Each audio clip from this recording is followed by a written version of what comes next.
Yeah, it's talking, Professor. Can on there? Oh, here we go. Got me. Hey everyone, welcome to Green Shorts. I'm going to be your host for today's festivities. So please allow me to introduce myself. My name is Dave Farina, and I'm a science communicator best known for my YouTube channel, Professor Dave Explains, where I produce tutorials on a wide variety of scientific topics. So I spend a lot of time explaining science to students, but much like our student filmmakers today, I'm also extremely passionate about public science literacy. I very much want the general public to understand science, so I give talks and I write books which are generally concerned with how the public perceives science. This is a critical task during these times, as many scientific principles concern not just scientists, but all of us as well, be they issues of environmental concern or health related, and there's a strong anti-science movement out there, which is a great threat to our safety. In fact, we can look no further than the mountain of misinformation regarding this coronavirus pandemic to see precisely how damaging anti-science sentiment can be. And I feel that this is the primary challenge facing us as a species in the 21st century. For this reason, it's especially refreshing to see this young generation that is not only thoroughly pro-science, but which also displays a combination of passion and resourcefulness in making these short films, and in particular, the resilience they show in persisting through the transition to online learning and all the civil unrest we are experiencing in our country right now. If through all of these challenges they can make a difference in the outlook of just one person, then they will qualify as effective science communicators, and this bodes well for their budding collegiate and professional careers. So it goes without saying that 2019 was a year of youth activism. You students have all become aware that it's your future, and no one can tell your own stories but you. And that's what we are here to promote and celebrate together. So it's an honor to get to you all here today. Let's quickly go over a little bit of information and logistics before we get to the films. As you know, Green Shorts is a short film contest organized by the UCLA Institute of the Environment and Sustainability. This is the fourth year of the competition, and it is also the first year in which it has expanded to include Louisiana State University. So Green Shorts is officially growing. This year we had 61 submissions in 6 different categories. So all of our finalists should feel very proud of making it this far. We do want to take a moment to thank our sponsor, the Skyscrape Foundation, as this would not be possible without them. And we also want to thank this year's partners, 826 LA, My Hero Project, and New Roads School, as well as all the teachers that supported and motivated students to make and submit these films. As you, of course, already know, this year's event will be a little bit different given the situation, but we're still going to have a great time, and we do hope that all of your family and friends are watching and rooting for you, though we do ask that you keep all chats appropriate as this is a family event. Also, feel free to mention your own social media handles in the chat, and be sure to follow us too. That's at GreenSparksUCLA and at Dave Explains for myself.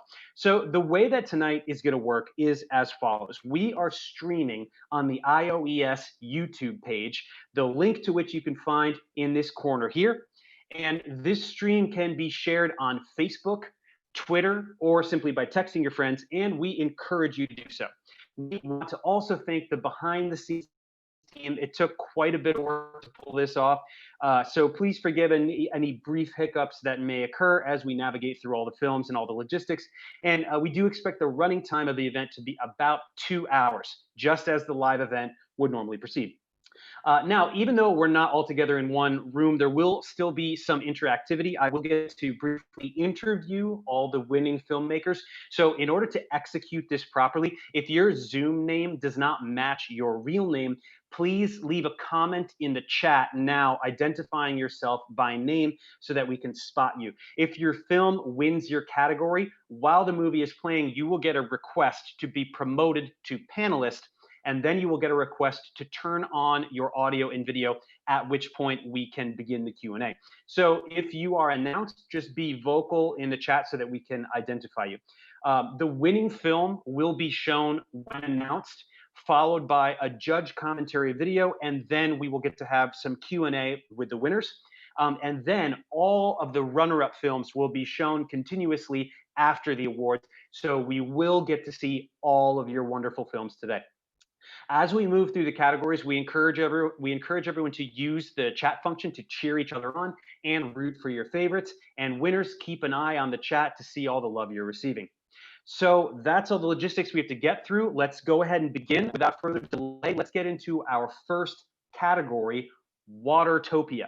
So this category is all about water, of course. We tend to take water for granted, but the way that we consume water, especially the way that we treat bodies of water around us, has a tremendous impact on the environment and the sustainability of many modern practices. So let's see how our filmmakers chose to address this important topic.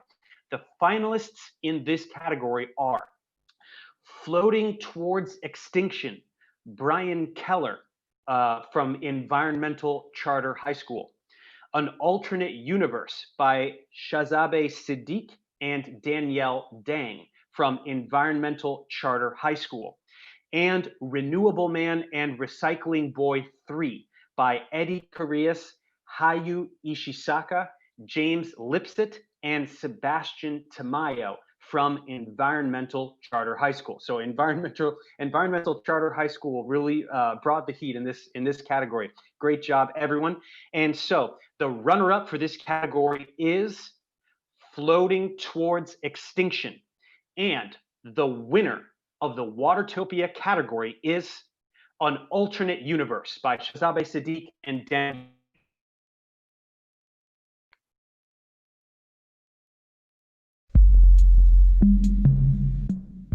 If we continue taking actions such as using single-use plastics, gas-powered cars, and buying non-local items, our home planet will continue to be destroyed. We currently live in a world run by capitalism, which simply translates to an economic system where a person's main goal is to gain money and profit. Since the need to gain money is so high, we constantly see these companies make advertisements for their products, which encourages us to buy, which is consumerism. With consumerism, people often buy items that are popular in the moment and don't necessarily need. And when a product becomes popular, companies are going to make more in the hope of gaining even more money. The problem with this, however, is the process these products go through. First, products are made in a factory, which makes approximately 12% of the CO2 emissions. After this, they're often shipped to either a house or a retail store through planes or trucks, which both emit an extensive amount of CO2 themselves. With this being said, all the CO2 will build up and influence some of the problems we see today, such as ocean acidification. The ocean absorbs 22 million tons of CO2 from human activities every day, continually making it acidic and ultimately putting marine life at risk. For example, shells will dissolve and corals won't be able to build their skeletons. Coral reefs are important for numerous things, as it provides habitats and shelters, acts as a source of nitrogen and essential nutrients, protects coastlines, and more. Moreover, our food supply is impacted, and the lack of healthy coral reefs will only put our lives at risk, since we rely on them for food, coastal protection, medicines, and more. Moving forward, another major problem our bodies of water face is pollution. As of right now, billions of pounds of plastic can be found in oceans, making up 40% of all ocean surfaces, and 80% of this trash enters the ocean from land. 10 metric tons of single-use plastics such as grocery bags, straws, soda bottles, and more travel into the Pacific Ocean every day in just Los Angeles alone. Plastic is everywhere. In fact, approximately 50% of the plastic we use is often thrown away after just one use, and only 5% of the plastic we produce are recovered. Some major consequences of ocean pollution is the death of a variety of mammals and fish, the destruction of habitats, contaminated water and food supplies, so much more. With all this pollution going to our oceans, our days enjoying beaches are numbered. These impacts may seem irreversible at this point, but there are some solutions we can enforce. Step 1 is being mindful of our actions and choices. For example, we can decrease the amount of products we buy and plastics we throw away by investing in reusable alternatives such as metal straws, reusable grocery bags, or reusable cutlery. We could also limit the amount of consumer products we buy by only purchasing the things we need. On top of this, stick to renewable sources such as solar as a main source of energy.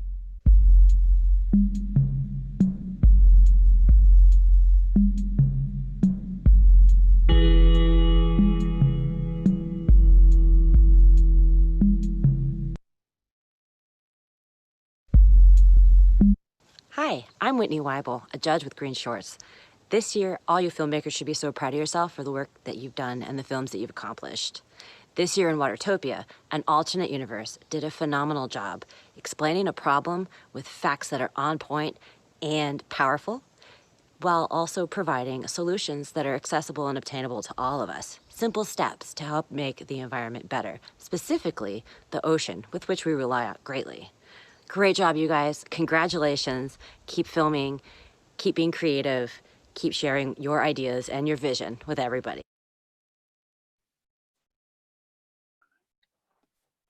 Got it. Isn't there? Hey, can I do some Q&A? Is the video frozen for everybody else?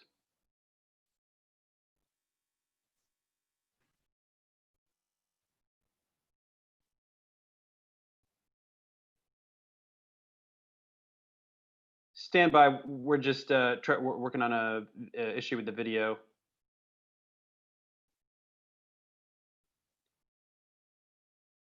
But perhaps I can see our filmmakers. Are our filmmakers ready to chat a bit?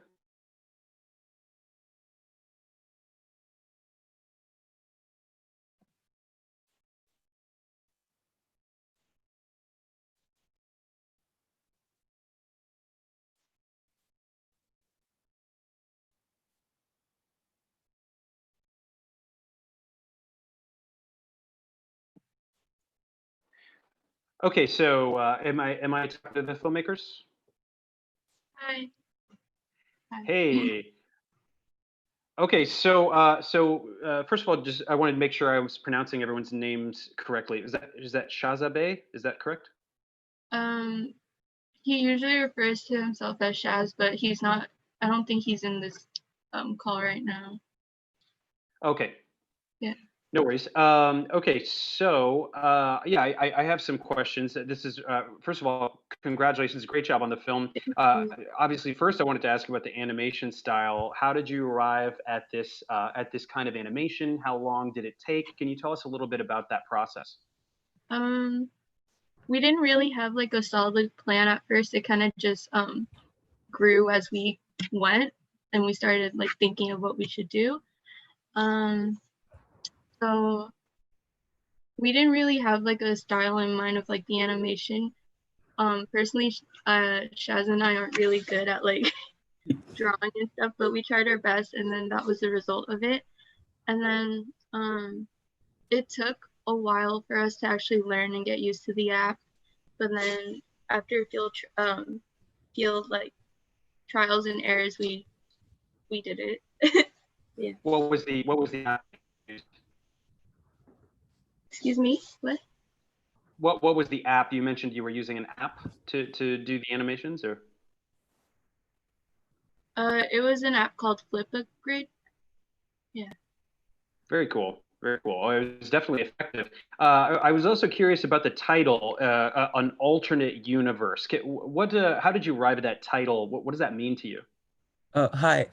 I just joined. I was on my way to my grandma's house and I was like in the meeting on my phone. So then like I just rushed in and like got my laptop. So I was Just just in time. sorry. Welcome.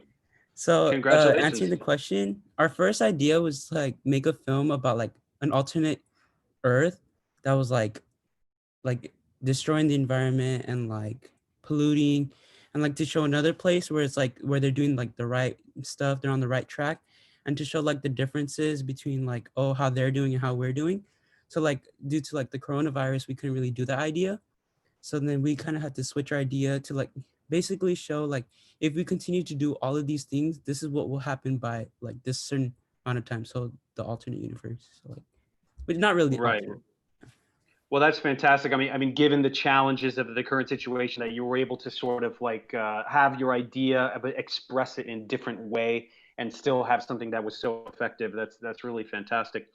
Do you guys plan to make some more films? Would you do more films in this style and go deeper into each of these topics? Because you did cover quite a number of individual topics throughout the film. What would you do next?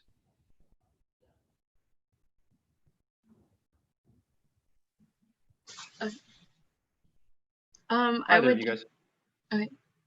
Okay. I would definitely want to continue this next year too, and the animation took a long time, but it was definitely worth it at the end, and I felt like really proud doing it. So I would definitely try the animation again. But yeah, And like hopefully next year it's like this isn't our situation. Yeah. And like we'll Right. like be better at like animations and like stuff like that, like drawing. Like I'll continue to like work on that. Danielle did most of like the drawing since she like had like better artistic skills than me. And like I was just supporting her with like ideas and stuff like that, and like the editing, the audio. So hopefully we both get better at that, and like we'll continue to make more films and like improve. Absolutely. Yeah, you guys have a full year to practice, so I can't wait to see what you'll be making a year from now. It should be fantastic. Well, congratulations to you both on the win, and thanks for chatting with me a bit. Thank you. Thank you. Okay, so our next category is No Justice, No Green. So our films in this category will address issues of justice surrounding environmental and socioeconomic concerns, each in their own unique way. So the finalists in this category are No More Hunger, No More Waste by Angela Kim from Portola High School. We're Human by Kathleen Nguyen from Westminster High School, and Fighting for Environmental Justice, The Health Crisis at the U.S.-Mexico Border by Ilan Jinich from Francis Parker School. And the runner-up for this category is Fighting for Environmental Justice, The Health Crisis at the U.S.-Mexico Border.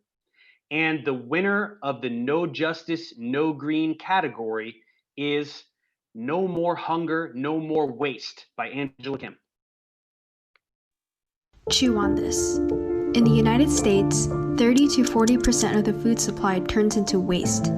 That's around 133 billion pounds wasted each year. But while an overwhelming percent of food is wasted, 1 in 6 Americans do not know where their next meal will come from. Many are not aware that a lot of the food that is considered waste isn't actually rotten or expired. So, where does all that leftover food go? Big corporations, big businesses like Target, for example, I never knew what they do with their returns or with their food that is damaged or that they cannot sell on their shelf. So it's such a humbling experience to know that we get those donated to us first.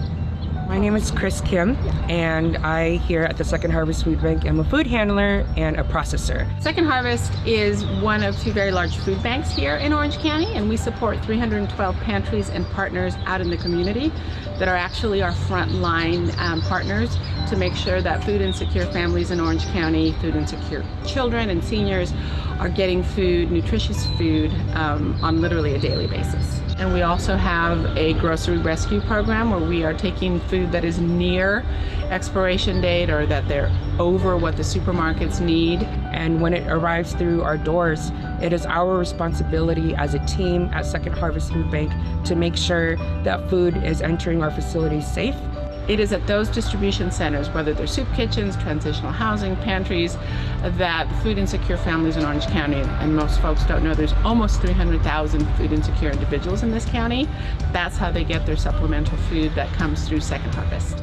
You hear about how many homeless people are out there that are in need of food, that are struggling, how many college kids are living in their cars on school campuses just to get by, or how many single parents that are living out here paycheck to paycheck trying to provide food for their family or for themselves.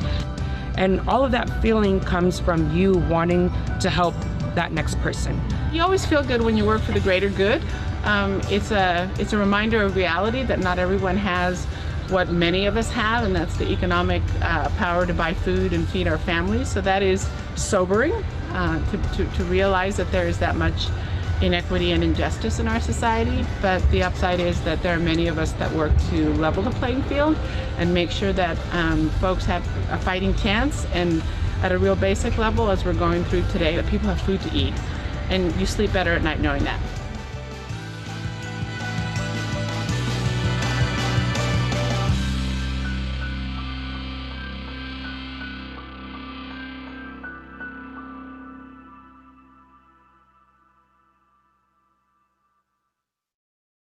Chew on this. Congratulations to the filmmakers of No More Hunger, No More Waste. Excellent film. The Second Harvest Food Bank is such a great hero, and the way that you made the tie between environmental issues and social issues was excellent. You did a really good job with your film, and it made me want to get out there and volunteer and get involved, because it's so important that hungry people are fed, and it's so important that we eliminate waste from the landfill. So excellent job. Hey, so we're on with Angela. Angela, are you here? Yes, I am. Hi. Excellent. Hi, good to talk to you. So, congratulations on the win. This was fantastic. I think that it was really great to get sort of a documentary style look at this process. I think a lot of us are aware that such organizations exist, but we never really get to see the faces of the people and get this behind the scenes look. What is it that got you interested in this topic specifically? I interviewed the Second Harvest Food Bank because first I'm really involved in environmental justice, and also I started volunteering there the summer before my sophomore year. So I got to know what the mission was there, and I got to know some of the employees there. So that's where I sort of got my inspiration from. And in March, I think, that's when I asked the CEO to possibly do a documentary on this place. So luckily, I landed an interview before social distancing rules became official, and I made this documentary, luckily in a day. Yeah. Wow, shot it all in a day. That's enviable. That's fantastic. I mean, it makes sense why you would become so passionate about it. I mean, just watching it tugs at your heartstrings. I mean, this is really this incredible, important service. I was wondering, in working with them, how can other people get involved? Is this an organization that takes donations? How can people support this organization and others like it? First, you can volunteer at the Second Harvest Food Bank if you sign up. Every day, you can sign up. There's a slot where you can volunteer. One program is the grocery rescue program, where you can package food that is donated from Ralph's or Walmart. And there's also another program where you can go work on the field. You can pick out fruits and vegetables and wash them and package it so that you can donate it to people in need of food. Fantastic. Yeah, it feels really good to know that there are people that that devote their time to this kind of service. So, what do you have any plans to do more with this topic? Will you follow up? Can we expect any more content from you about this topic? Yeah, I plan to volunteer at the Second Harvest Food Bank. Hopefully, once social distancing rules don't impede, human interaction. So I really hope to work with other people. I'm also really passionate about filmmaking, so I hopefully can combine these two passions of mine and make a follow-up or other films about environmental justice. Great. We all look forward to it. You've already done a great job, so I can't wait to see what you do with this in the future.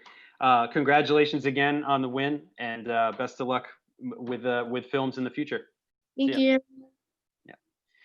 Yeah. Okay, so our next story is climate hero. So climate change is, of course, a major concern that we face today, and it is a complex problem that looms over almost everything we do industrially as a civilization. So we're going to need bold and creative new ideas in the coming decades to solve this problem, many of which will likely come from the generation that these filmmakers belong to. So the finalists in this category are Cleveland Climate Strike by Ella Warner from Cleveland Humanities High School. Non-Supponent by Kayla Bonilla and Emmeline Vivar from Teach Tech Charter High School. And Hasta La Vista Plastic Waste by Ben Calosa from Providence High School. So the runner-up in this category is non-supplement. And the winner in the Climate Hero category is Pasta La Vista Plastic Waste by Ben.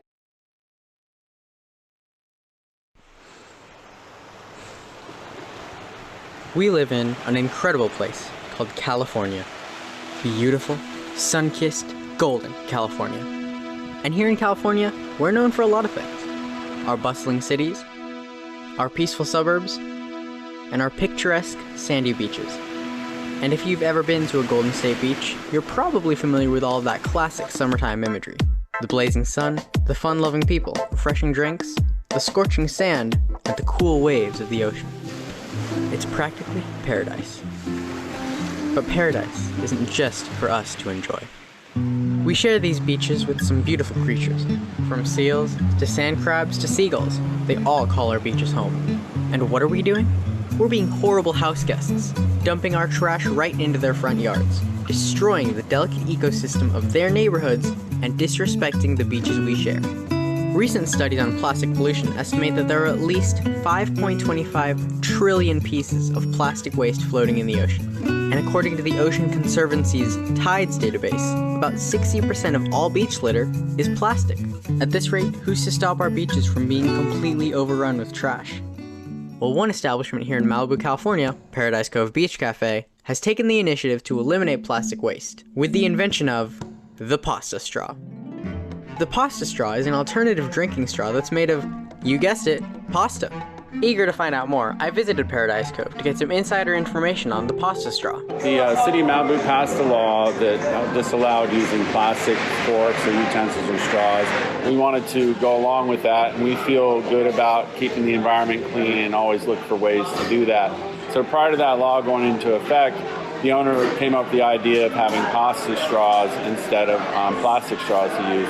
So they are eco-friendly, biodegradable, don't create any trash, and the plastic straws get in the ocean and bother the fish and other things, and they're not environmentally sound. And the paper straws don't degrade as quickly either, so they're a rapid way to do it. They're clean and efficient. So what should we do about the crisis of plastic pollution on our beaches? Some people say it's too late. There's nothing we can do. But not if the people of Paradise Cove have anything to say about it. We like to make sure that we provide a friendly and clean environment for people to come down and enjoy the restaurant and the beach and the Malibu area and the ocean. So in order to do that, by providing the pasta straws, that helps cleans up all the plastic that would be getting into the ocean. We do all we can to make sure we keep the environment clean for the animals and the people. If we want to keep enjoying the carefree fun of every trip to the beach, we need to take steps to reduce plastic waste and care for our Earth. And innovations like this one prove that the possibilities are truly endless.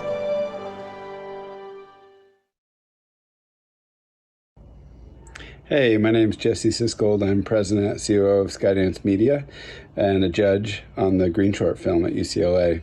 And just wanted to send a quick message to Ben Caloza on a short film that I just really enjoyed. And I'm referring to Pasta La Vista Plastic Waste. Despite the cuteness in the title, I just thought it was a very meaningful film. This is something that can be applied locally and globally. And it was done with some humor, but with addressing a very real issue. And as a California surfer, beyond my enjoyment of the ocean, I see it as our source for sustainability. And I love anyone that takes a simple concept that is easy to grasp, just like a straw, and apply it and make a difference. So thank you. So we're on with Ben. I think you were having some audio issues. Uh-oh, I don't know if I can hear you though. Are you able to hear me? Give me a big nod if you can hear me. Nope. Uh-oh. Tell you what, I can ask questions. I'll ask the questions, and they'll be typed out in the chat, and we'll do Q&A by the chat. So the first thing I wanted to ask was that we had some really amazing shots. I wanted to know if this was all shot in Malibu, and what some of those shots were. Were you getting drone shots, or was there any stock footage? Just some really stunning shots that were overhead. I just wanted to hear about how you got those shots.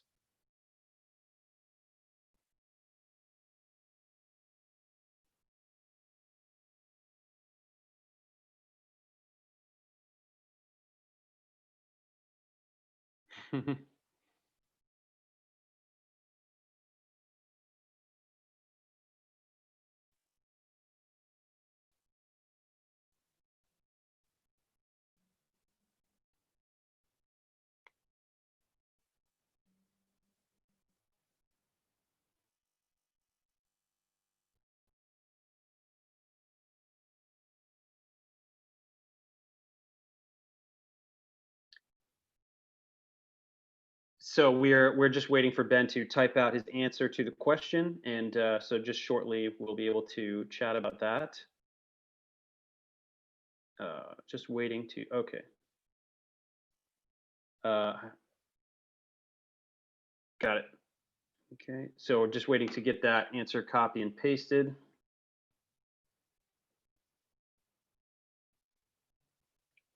So the interview portion of the film was shot entirely in Malibu, and the drone footage was shot in downtown LA and Long Beach.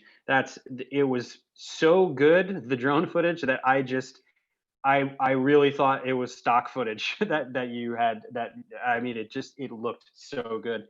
So congratulations on that. You definitely already have accomplished a lot in terms of cinematography. The cinematography is already quite impressive.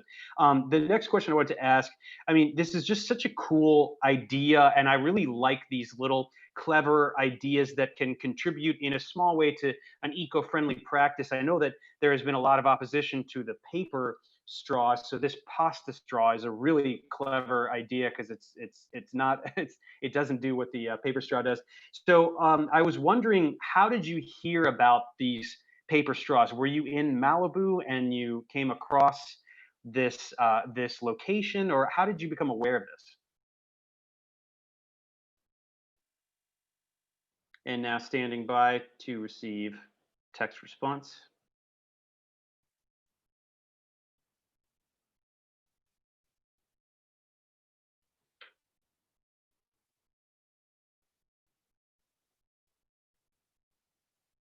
So Ben says, I agree. I think so too.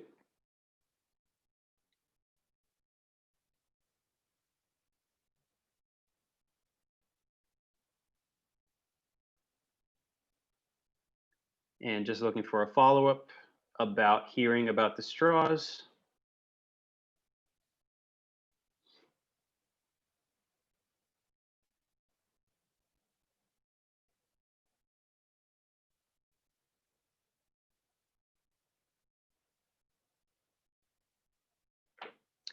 And he says, well, the truth is, I'm just a huge fan of the Paradise Cove Beach Cafe. My family and I go there all the time. When we heard about their pasta straw innovation, I knew I had to do a piece on it. Fantastic. So you not only you've got the cinematography, but you sniffed out the story. You found a great story, and you did a great piece on it. So this last question, because you have these skills with your cinematography and editing, do you plan to do more with filmmaking? Is filmmaking something you're going to pursue in the future?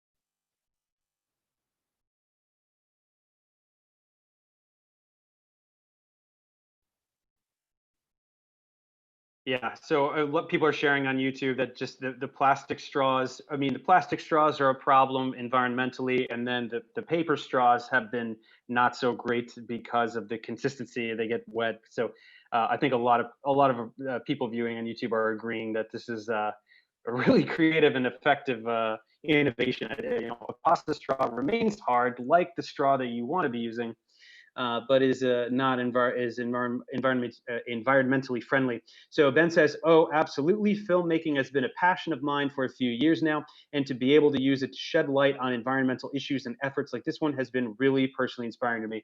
Well, you did a fantastic job. It was a great piece. It was well shot. It was well thought out, and I have no doubt that you're going to you're going to go far with filmmaking. So congratulations. Thanks for chatting with me by text, and good luck in the future. So, okay, moving on to our next category. This is where we're going to feature our submissions from Louisiana State University. So the two films from our friends in the Pelican State are Brown Shrimp, The Forgotten Species by Milan Nguyen and Haley Marcotte from St. Joseph's Academy, and Water of Plastic by Academy of the Sacred Heart. That was a large group effort by some students at Academy of the Sacred Heart. So both of these films were winners. However, right now we are going to show Brown Shrimp. So let's check that out right now. Travel down the mighty Mississippi, passing the swooping oak trees, blankets of moss, swampy marshes, bountiful farms, and bustling cities ripe with culture and history. There you will find the estuaries that support a cornucopia of organisms: pelicans, ducks, fish, frogs, crawfish, alligators, turtles, oysters, and so much more. These estuaries are important harbor sites and centers of commerce because they are used as nursery grounds for juvenile organisms.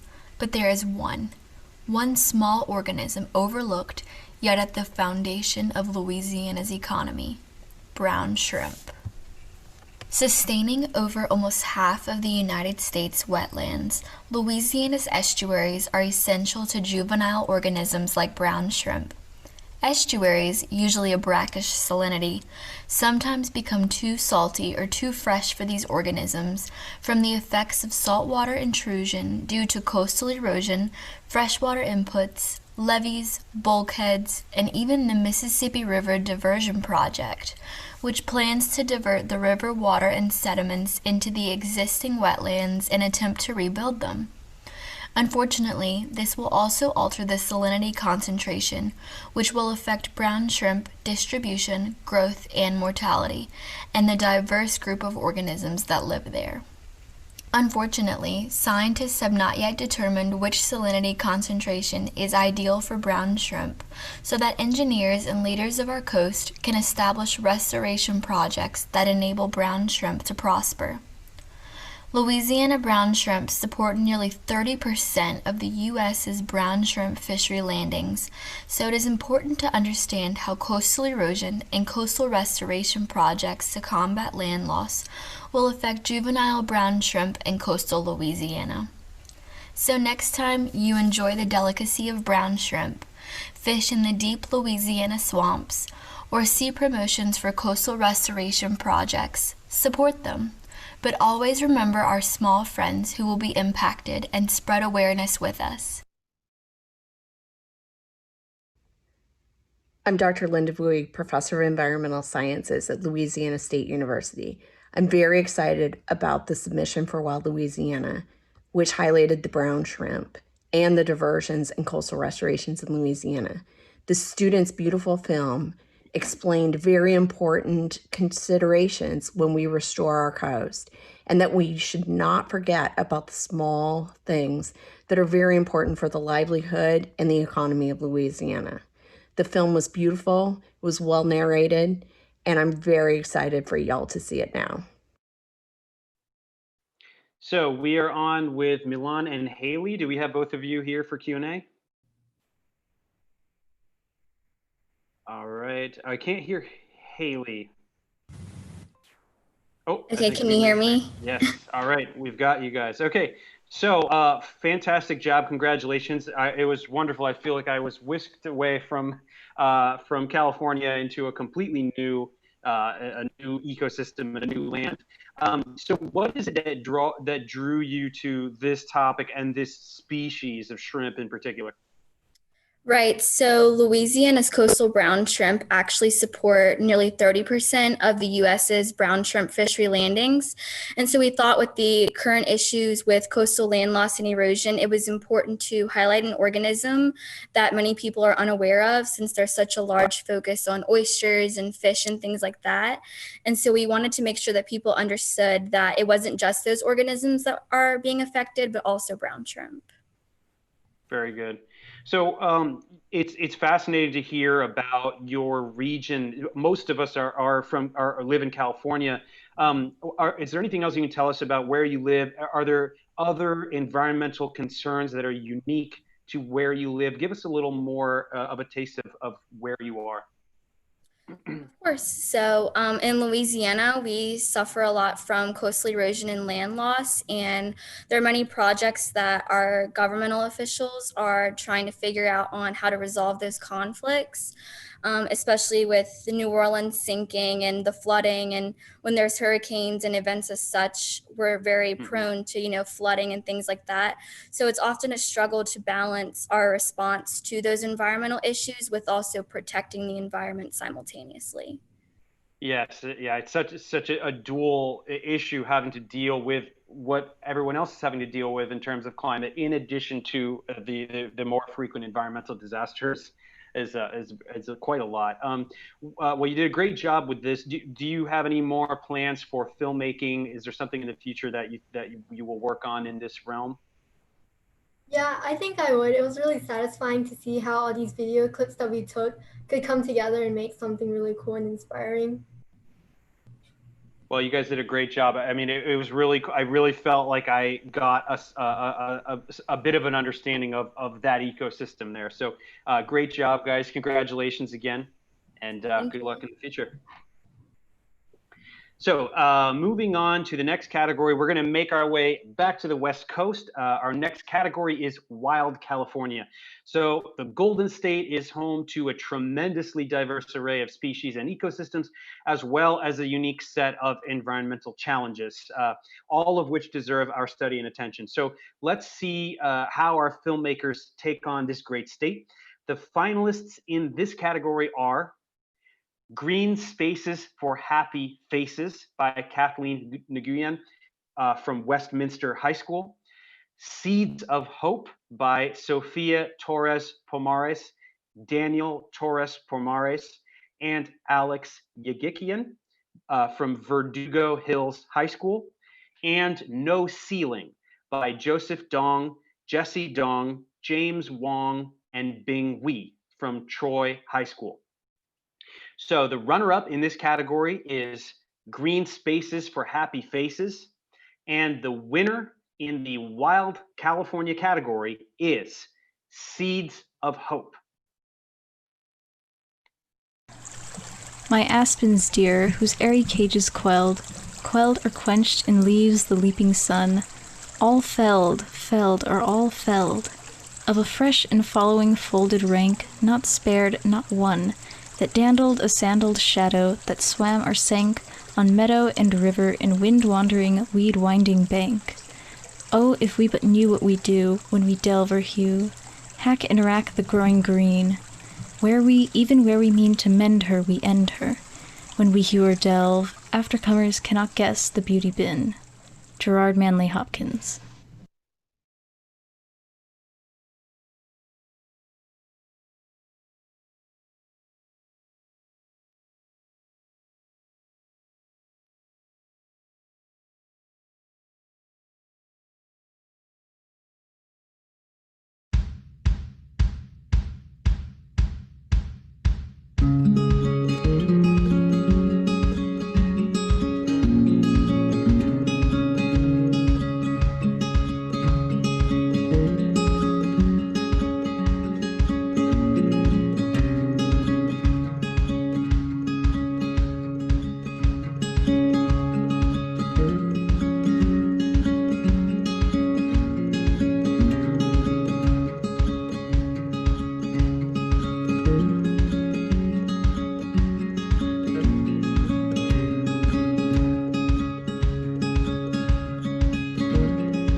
My Hi, I'm Janice Min, IOAS board member. I wanted to tell you what I loved about Seeds of Hope. It blended so many art forms so well together. Beautiful poetry, cinematography, music, and a singular story about a girl planting a tree. What it highlighted was the impact of any one individual in the fight to save the environment. And it did it in a way that was highly understandable, highly visual, and highly engaging. Congratulations. Hi, I'm Hey, everybody. So we have Sophia, Daniel, and Alex. Do we have everybody here to chat? How's it going, guys? Hi. Hi, it's going well. So, Thank you. great job. Congratulations. I just had a few questions. The first thing I want to ask is about the poem. I'm usually not one to be moved by poetry, but I found this one to be particularly moving. What is your relationship with the poem? How did you decide to put that in the film? Well, we really thought that it spoke to the importance of just realizing the beauty that's around us and preserving that. Yeah, I think the poet was trying to really express the meaningfulness of trees and how people really don't understand that when they chop down a tree, it's not just chopping down a tree, it's affecting the environment and really how people experience the world around them. Mm-hmm, mm-hmm. Yeah, so speaking of the trees, there were a number of really interesting locations here. I especially liked walking up that one path to sort of that hill area. Where were these locations? How did you decide to use them? So when I run cross country, and so one of our runs that we do, we actually went up there to the top of that mountain. I thought it was a really nice shot, and so I remembered it when we were making this film, and so I said that was a really nice view of the valley. It's actually we live really close to the Angeles National Forest, so that's basically our backyard. So it's really close here, and it really overlooks our whole community and our town. And we wanted to include that and really pay homage to the area around us and our community. Mm-hmm, mm-hmm. So what was everybody's roles? I know we have Alex here too. How did you guys delegate the tasks on these? Well, we used Alex's phone to take the actual footage. Sophia acted. I helped with the taking the video. So did Alex. And I know Alex did almost all the editing. So Alex, you want to speak a little bit on that? Sure. The editing, of course, took a very long time. It was very intensive, but I think through the experience we were able to learn a lot more about the filmmaking process. All of us and all the different roles that we did, especially the more heavily computer and technologically focused parts.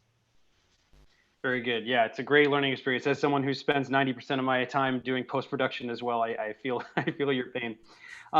So this is a great, obviously a great cause. How, if somebody wanted to get involved in planting trees, whether it's volunteering or giving money, or what would be a good first step for somebody to take? I think that a really good first step would be just to research, just to understand the local environment, make sure you're not planting an invasive species if you do actually go out and decide to start planting, make sure that you understand. I think that speaks volumes. Yes, a little bit of knowledge definitely first before affecting an ecosystem probably. Well, thanks guys for the movie. I think that was very enjoyable and informative, and great. Congratulations on the win and good luck in the future. See you guys. Thank you. Thank you. Okay, so moving on to our penultimate category is you are what you eat. So we know that given the enormity of the global population, there are many mouths to feed, and there is a lot to say regarding the sustainability of certain practices that are utilized to achieve that goal. So we want to shine a light on these issues, and let's see how our filmmakers have chosen to do this. So our finalists in this category are Choices by Sarah Ishisaka at Environmental Charter High School. How Does It Taste by Cooper Holt at Claremont High School. Tracking Down Every Drop by Joshua Chu at Diamond Bar High School. So the runner-up in this category is How Does It Taste? And the winner of the You Are What You Eat category is Choices by Sarah Ishisaka.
Hi there, this is Ted Roshane from Vulcan Productions, and I wanted to first say how thrilled I was to be a judge again this year in the student film competition. I want to say a quick word about one film in particular called Choices, and really give a shout out to that team for the work that went into it. It's an amazing amount of work. Everything about the story, everything about the art, everything that you guys put together really spoke to me. I was watching from the beginning to the end, and I just cannot believe how much work went into it, but also how much thinking went into it and how much creativity. Congratulations on a wonderful film, and looking forward to seeing more from you in the future. Bye-bye. Hey, so we've got Sarah here for some Q&A. How are you doing, Sarah? I'm good. How about you? Pretty good. Yeah, I'm enjoying watching all these films. And so with your film, obviously you made a very bold decision here with the animation style. Looks like you were doing would look to me as a stop motion animation. Had you ever done anything like this? What made you decide to attempt something as difficult as stop motion animation? I did a little bit in school before, like as a little thing, side thing. So I wanted to try making a bigger one. Were there any challenges? Was there any moment during the film where you just thought, "Oh, this is too hard. Why did why did I decide to do this?" Yes, Hmm. like most of the time. Was there any one scene in particular that just had so many parts or so much stuff going on? The part with the conveyor belt and the moving arms, that took a really long time, and I got really frustrated. Yeah, that did look complicated. There's a lot of stuff moving around. So I also beyond the animation, obviously the topic is very important too. I think that when people think about greenhouse gases, obviously they go straight to carbon dioxide as industrial emissions involve carbon dioxide. So we don't always think about methane. So what was it that initially tipped you off to methane as a greenhouse gas and got you interested in communicating science regarding methane emissions? Well, because well, I eat meat, so that's the first thing that came up, and then Mhm. I learned in class that we cows and other animals we eat um redu- make a lot of methane. Right. So I wanted to really focus on that because that's um everything we eat. I mean, yeah, meat is something we eat, so I wanted to focus on something that like was really up there or with us. Hmm. It's true, and it's something we can all do is to just eat slightly less meat. It doesn't take too much effort.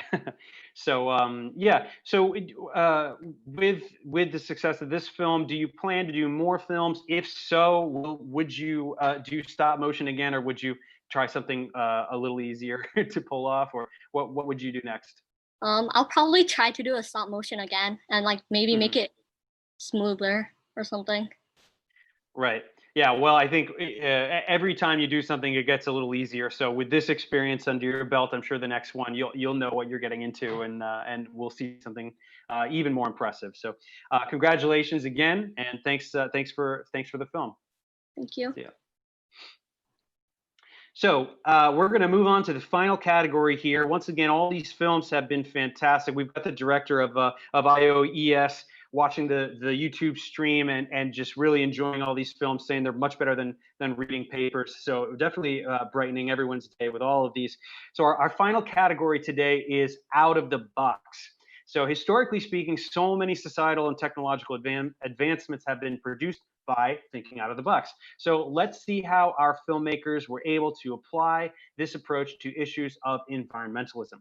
So our finalists in this category are Climate Change by Tony Ensley from Environmental Charter High School, Student Climate Change by Truman Chester, Harry Humphreys, and Lauren Sorensen from Providence High School, and The Walk by Riley Swift from Claremont High School. So the runner-up in this category is Climate Change by Tony Ensley. And the winner in the out of the box category is The Walk by Riley Swift.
Congratulations to the walk.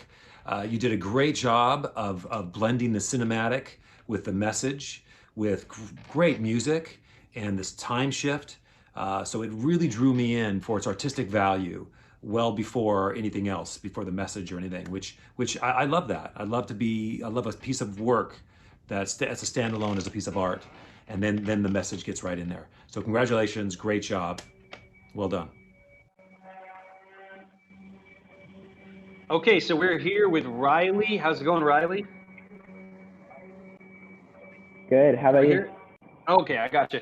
Very good. So congratulations. This was an excellent film, very creative film. The first question I want to ask is about the colors, the color palettes that you got here, particularly when I was watching in the 1950s and 1960s. There were so many little details from the costume to little aspects of the environment. And it just, was there something that you did in the editing process to make it pop like that? Yeah. In the editing process, in the editing software I use, I did color correction on it. So I made all the colors brighter and give it more of like a 70s sort of vibrant look. And that's my sister that I was filming also. Sorry, there's construction in the back, but that was my sister, and she has all kinds of vintage clothes and stuff. So it was really nice because she was really helpful in that aspect. Well, that's great. Yeah, you really nailed a lot of the aspects of the vintage approach of it, from the music to obviously the color. It just looked exactly like, certain films that you might see of the period. So great work with that. How did you get this idea of the person on the walk and this kind of a approach?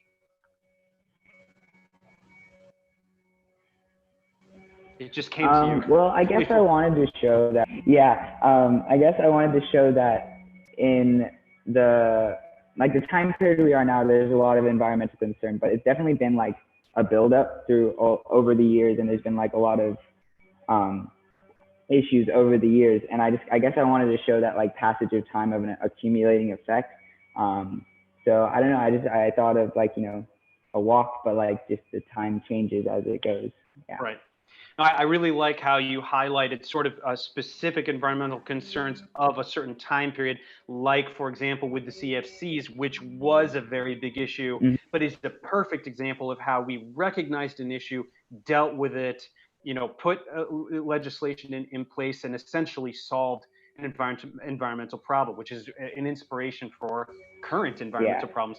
Speaking of which, if given the concerns that you pointed out over the decades, what is one today that you think looms towards the front of your mind in terms of what a small thing we should all be focusing on? I mean, obviously, there's the major movement with the straws as we saw earlier on. So yeah, just like in terms of like reducing our plastic usage, because a lot of that's going into the ocean, and that's not good. Yeah. Right. Yeah, no, I like the tie-in. Where something like a straw seems like such a small thing, but we're hearing about it in this film. We're hearing about a solution in another film. It really seems like we're coming up with solutions, which is very inspiring and incredible. Exactly. So, what do you have planned? Are you invested in filmmaking for the future? Is it something that you want to be doing?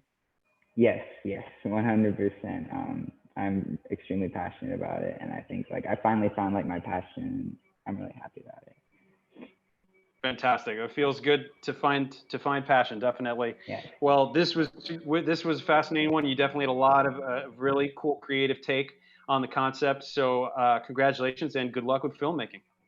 Yeah. Thank you so much. Okay, so to everybody watching along, that does conclude the award ceremony and the Q&A portion of the program. So once again, congratulations certainly to all of our finalists, and then of course congratulations to all of our winners. So just in general, really great job to everybody. I mean, this is I've really enjoyed watching all these films. So now, as promised, we are going to watch all the other films. All the finalists have made some incredible films, and we have around 10 or so fantastic second and third place films to watch. So we are going to play these straight through right now. So everybody grab some popcorn and enjoy the rest of these films.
Look what you did.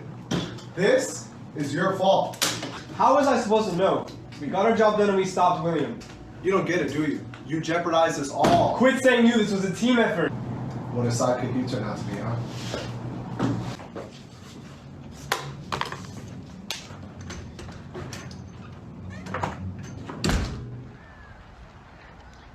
Hydrolab, Eugene has returned.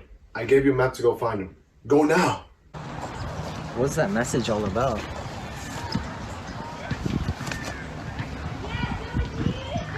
People thought I was Admiral America. Schmucks. They're gonna think I'm recycling? I'm gonna dump it all in the ocean. What's a fish gonna do? Slap me? What are you doing here? You're lucky I don't call security on you. Not you, Mom. I need to get Renewable Man and Recycling Boys help to fight Eugene. Danger in the ocean. Bruh.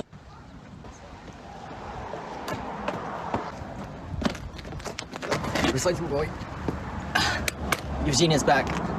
He's trying to dump all the waste into the ocean. I need your help. My parents died because of an incident involving ocean pollution. I'm in. We got an ocean to save. Let's go. Too bad the two of you aren't together anymore. I'll enjoy taking you down. I was just a local businessman. But you stopped me for no reason. That's what you think. We came together. And together, united, we'll give you what you deserve. We good? Yeah, we're all good. Renewable Man and Recycling Boy, I should have known. Prepare to suffer together. 18 billion pounds of post-consumer plastic waste is drained into the ocean each year.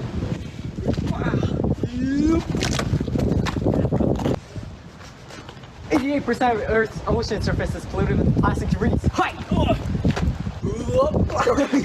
100 million marine animals die from plastic waste each year alone. Y'all should be grateful. That was the reason plastic straws were banned. 46% of ocean debris is abandoned fishing equipment. We should be boycotting fish consumption instead. Removing plastic straws from the ocean will only make a 0.3% difference.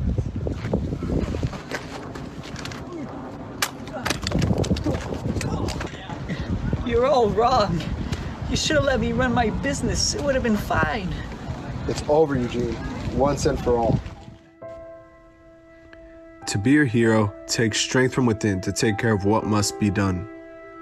To put all your differences aside and come together when it comes to keeping our water clean. The environment needs us. It needs you.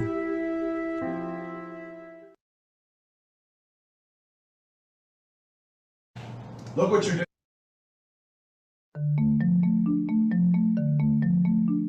The San Ysidro Port of Entry in Southern California is the busiest land border crossing in the Western Hemisphere. Last year, according to the US Bureau of Transportation, roughly 14.9 million vehicles, as well as 1.6 billion worth of goods, cross back and forth every day. However, the residents of San Ysidro, which is 93% Hispanic, have not felt the economic boom. The region is home to almost 70,000 people who live below the federal poverty level. Per the San Ysidro School District, nearly 1 in 3 students are homeless. Many residents are also worried about the port of entry's impact on their health. Crossing vehicles sit in traffic for up to 2 or 3 hours, idling exhaust into the immediate area. Children are forced to breathe this polluted air, which studies have directly linked to childhood respiratory issues. Idling is when a vehicle is stopped. It's the motor's running, but it's stopped. It gives out higher emissions than as if it were running on the freeway. There's higher asthma rates in San Ysidro. What do? The federal government has a border right in the middle of this community. Last year, a major expansion of the crossing was finally completed, which will increase vehicle traffic at an estimated 87% by 2030. So since the border expansion plan actually came out back in the mid-2000s, the community had a lot of concern of what it would bring to San Ysidro, air pollution-wise, traffic-wise, different impacts. The federal government claims the expansion will present no negative health and safety risks to children. But despite this, residents are not convinced. For example, Miguel Cornejo, a local farm owner, can attest to the visible impact of air pollution. The visual evidence points towards a clear case of environmental injustice towards the residents of San Ysidro. We're involved in projects in Tijuana that have air monitoring projects, and then also in San Ysidro thinking about how the air quality is really, really horrible here, and we're in the top 25 census tracts for the state of California. Taking matters into their own hands, Casa Familiar recently obtained funding from Cali PA to conduct their own air pollution study. Casa Familiar was one of the few key players in the room discussing environmental justice issues and bringing those to the table in general. Those weren't on the mind of people who were in the Department of Homeland Security. For now, Casa Familiar is focused on taking steps to mitigate the environmental damage on the community. This is the best moment now to act. So then you start installing, for example, this is like a dream, but like you start installing air quality and filtration systems in the schools so the kids don't have poor indoor air quality. You make sure that the kids don't go outside when there's a fire burning, because if you have asthma, that will exacerbate your asthma. And so it's about connecting the environment to the health and wellness of the community, which is already the core mission of Casa Familiar.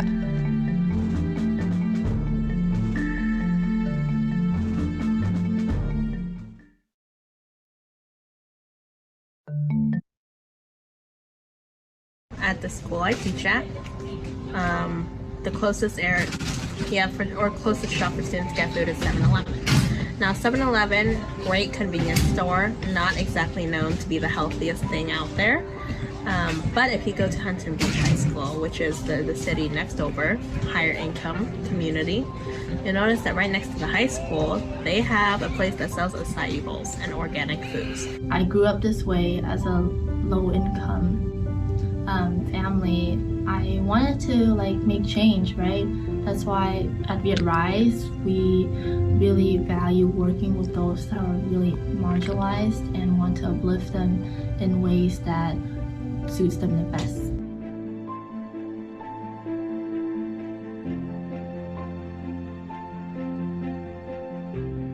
We actually organize our communities using civic engagement, for example, right? For us, civic engagement is one tool, right, to create positive and effective social change, right? And that means using the political tools that are available so that we can increase our community's participation in the political process. So environmental justice to me, it means that all communities of color, all people who are from low-income backgrounds and mixed-income backgrounds have the ability to live in a place where they have access to a good environment, clean air, limited pollution. Yeah.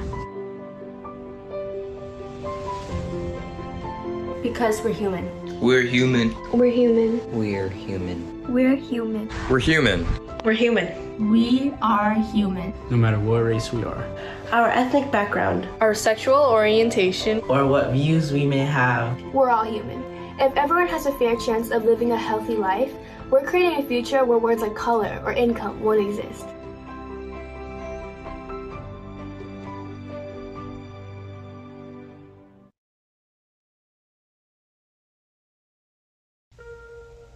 I'm sorry you have to see me this way, but I wasn't always like this. I used to be beautiful.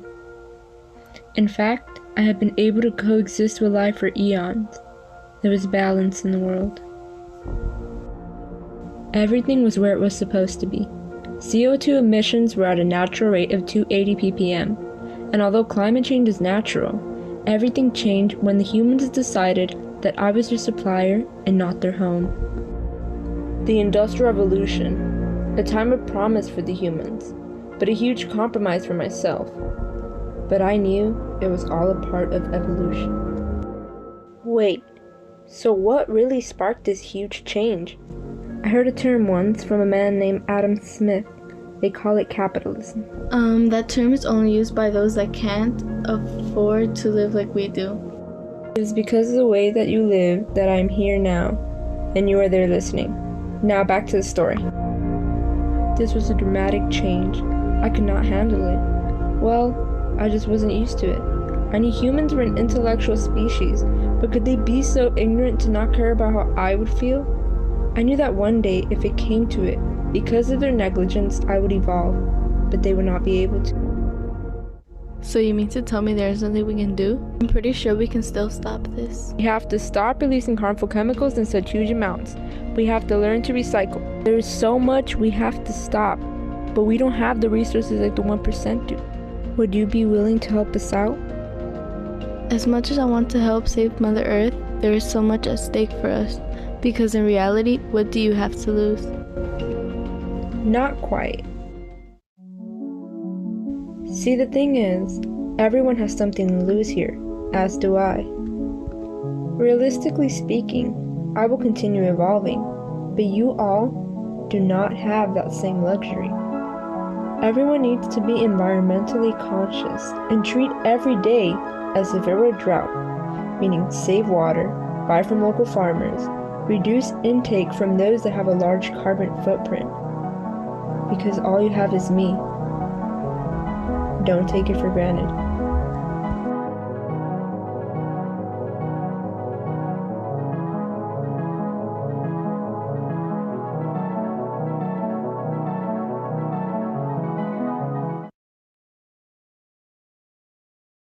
This is all wrong.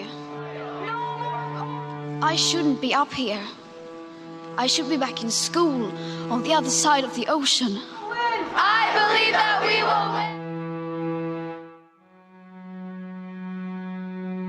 Personally, I think it is one of the most important crises that our generation faces, and if we don't figure out how to fix it, we're going to be the generation who suffers and our children are going to suffer. So I think it's our job to make a difference right now. Climate change is more than just real. Each and every one of us has to decide whether we will do what is easy or do what is right.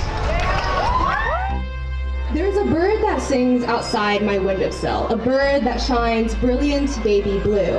And when I woke up this morning, I wish I knew that this was the last time I would ever see it.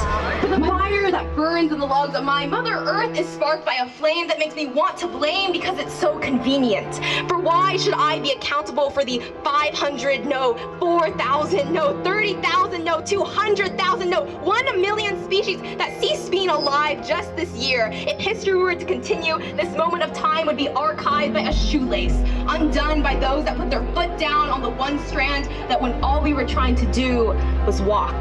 Those that put their foot down rather than their wallets. Our home is burning and it's our job to fix it. Adults keep saying we owe it to the young people to give them hope. But I don't want your hope. I don't want you to be hopeful. I want you to panic. I want you to feel the fear I feel every day. And then I want you to act. I want you to act as if you would in a crisis. I want you to act as if the house was on fire. Because it is.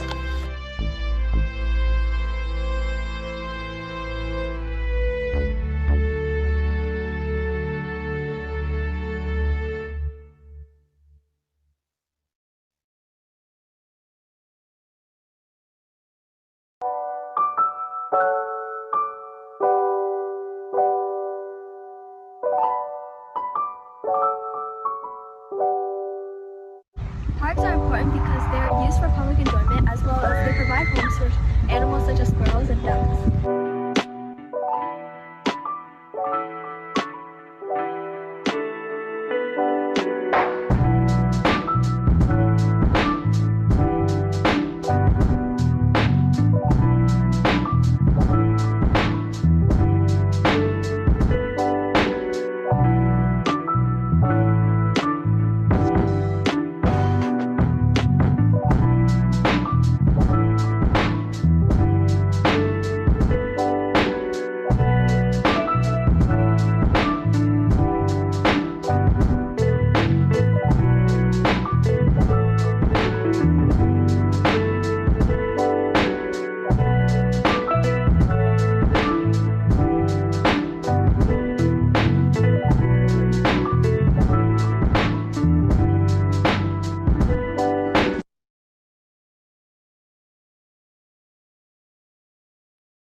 Hello, my name is James Kirkpatrick. I'm a teacher here at Troy High School.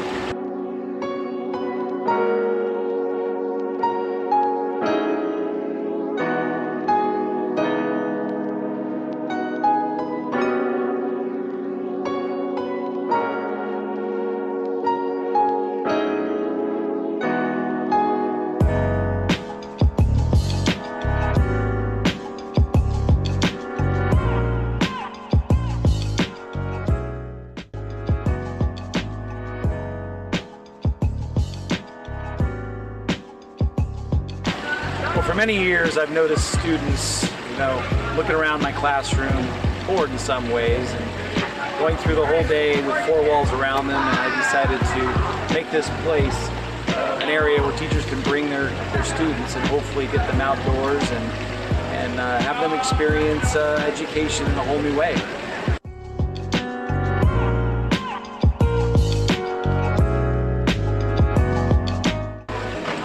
What inspired me actually wasn't necessarily the students. I have red-eared slider turtles in my room that have been in tanks for many years, and I wanted to make a pond like this for them, a new home if you will, and that's what started the idea. And then I was granted this bigger area, so I went ahead and expanded and built it for students and teachers, and thought it would be a good thing to do for everyone to enjoy.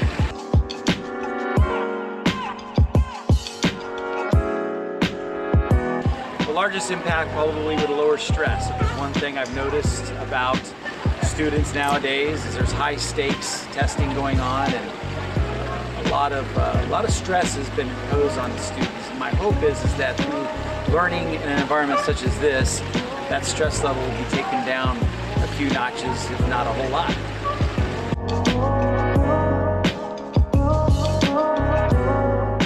Oh yeah, I think that if we built an outdoor classroom in every single high school, it could be a nice retreat for students to gather, teachers to bring their kids, and for them to have outdoor parties and gatherings and just enjoy learning and growing and socializing in a different environment. Through our school's outdoor classrooms, students will build a closer connection with the environment, especially because students today seldom have time to enjoy nature. By giving weight to the importance of conservation and environmentalism, outdoor classrooms will inspire young environmental ambassadors for generations to come.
Wow, that was some tasty meat.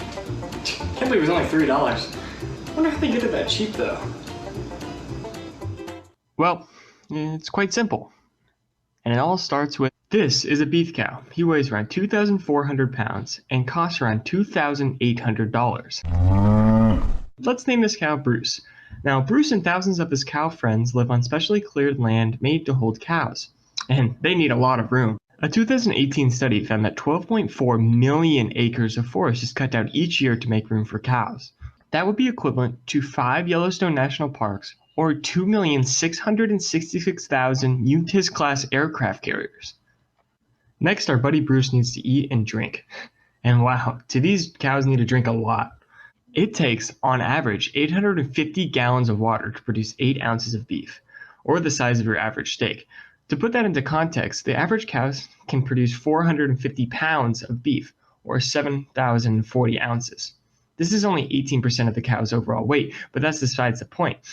This means that it would take 748,000 gallons of water to produce a cow's worth of meat. That is more than an Olympic swimming pool, or equivalent to 11,968,000 glasses of water. But what comes after is arguably worse. After Bruce finishes eating, he starts to feel a little gassy. Bruce begins to burp and fart, but these farts aren't like normal farts. When cows fart, they produce methane, one of the most powerful greenhouse gases, contributing to global warming and climate change. Cows produce 37% of methane emissions into the atmosphere. If cows lived in their own country, they would be the third biggest greenhouse emitter in the world. Now we reach the unfortunate end of Bruce's journey. Bruce and many of his friends are crammed onto a truck headed for a slaughterhouse.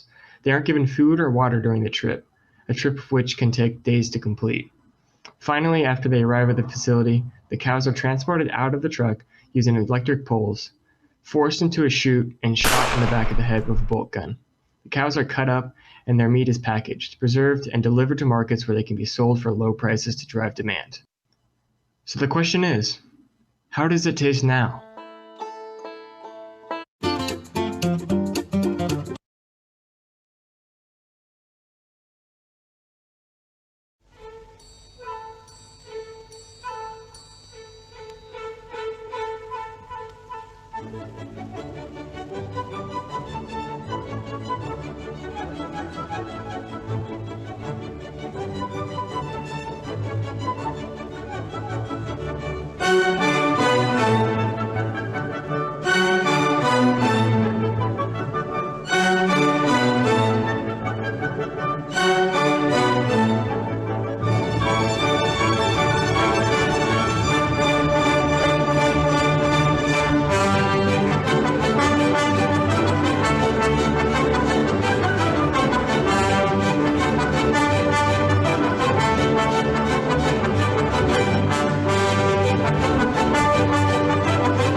Tell me, where do you see him most?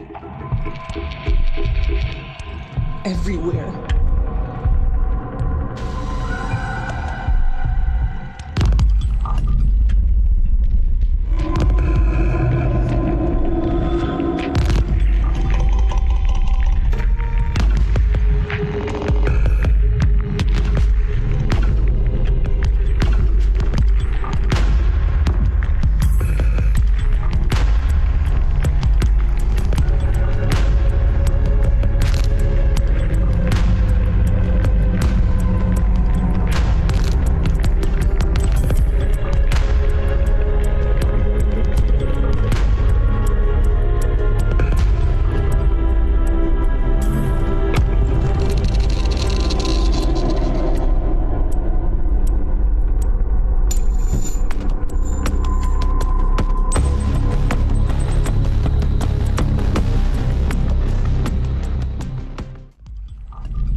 Tell me, where do you see him most?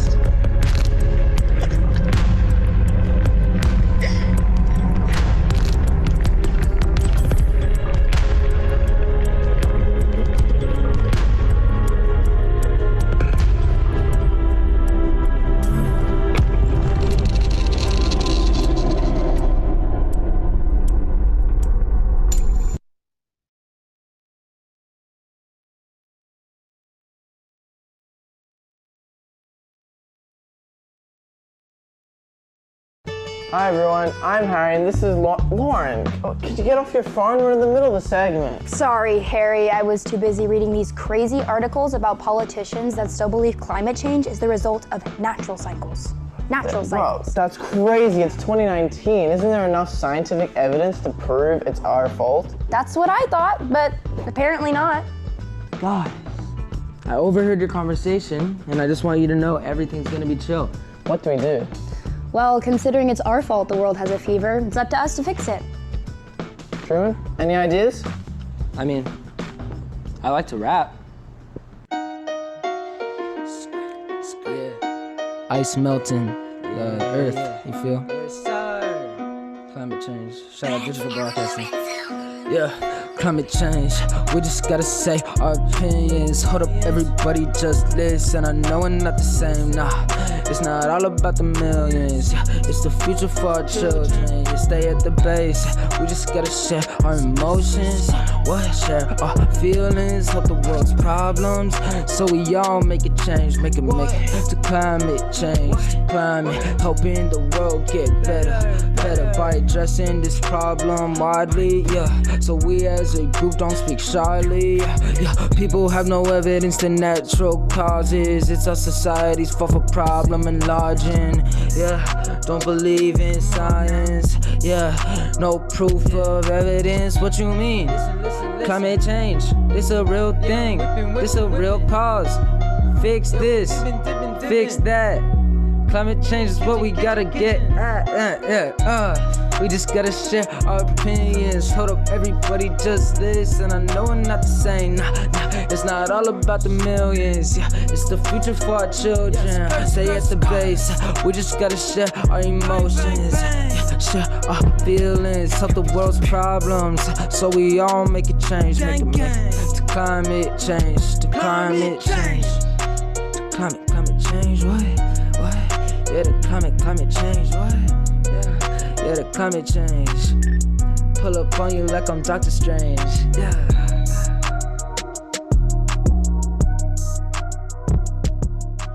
I'm not gonna lie, that was really fun. How many views does it have? Oh my God, it's like 10,000.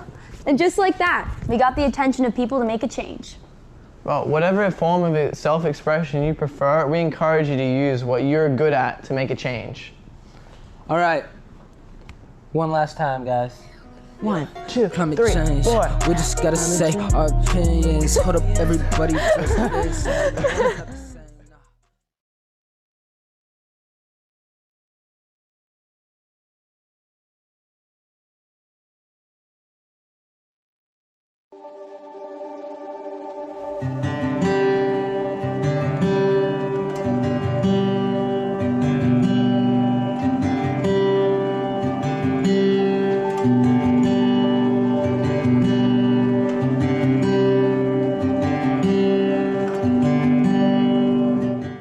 Plastic pollution in our waterways is very dangerous, not only because of the harm it inflicts on animals and the environment, but also because of the health risks it poses to humans.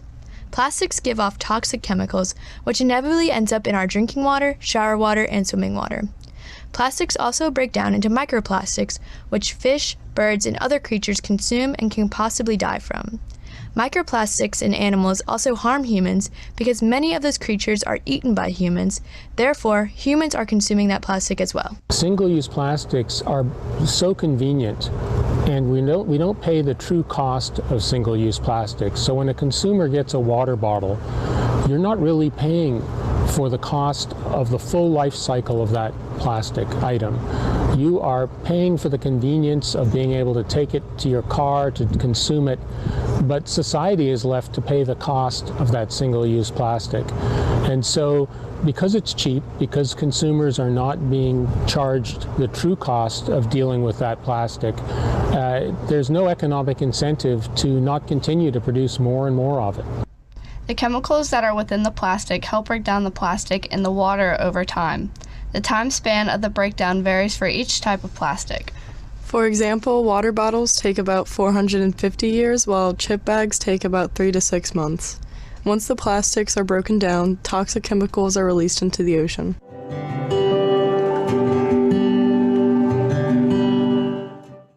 So microplastics originate from large macroplastics that break down into smaller and smaller pieces. And so over time, they will accumulate a higher and higher load of these organic pollutants, and they can be passed on up the food web. And if at some point we become part of that food chain, then we're ingesting those organic pollutants as well. What did the environmental science class build to remove microplastics from the Mississippi River water sample? We built a density separator. This device takes the water sample from the river and filters out the plastics. How does the density separator work? From the sanitary tea PVC at the bottom, there is a tube that connects to sea salt water, and that pumps into the sample. The salt water has a higher density than the plastic. This will cause the plastic to rise to the top and exit out of the top sanitary tea PVC. What did the class do with the microplastics after they were removed? We measured the plastics with a ruler, looked at them under a microscope to identify if they were clear or colored. What did we hope to learn? We wanted to learn about how much plastic was in our waters. It's really crazy to see the amount of plastic just all along the water, because it kind of showed that this is the water that we're drinking from and it's all connected, so it actually affects us in our everyday life. And you can think about all the marine animals that are in this water and also the birds around it that are probably eating the plastic because they think it's food, or just like it gets into the waterways and chemicals get into the water for the fish. So it affects all of the animals in there, and that was really crazy to think about.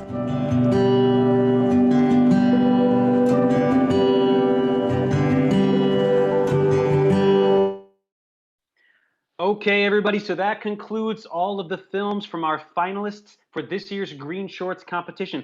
We want to once again thank our sponsor, the Skyscrape Foundation, as well as LSU for participating. And of course, we want to thank everyone for their submissions, and congratulations to all of our winners. I hope you'll continue to nurture your passions as you move through life, so we can all benefit from your creativity and dedication. We will see many of you again next year, fingers crossed, hopefully in person this time. And so definitely stay updated by following @GreenSparksUCLA on social media. Everybody stay safe and have a great night. Bye.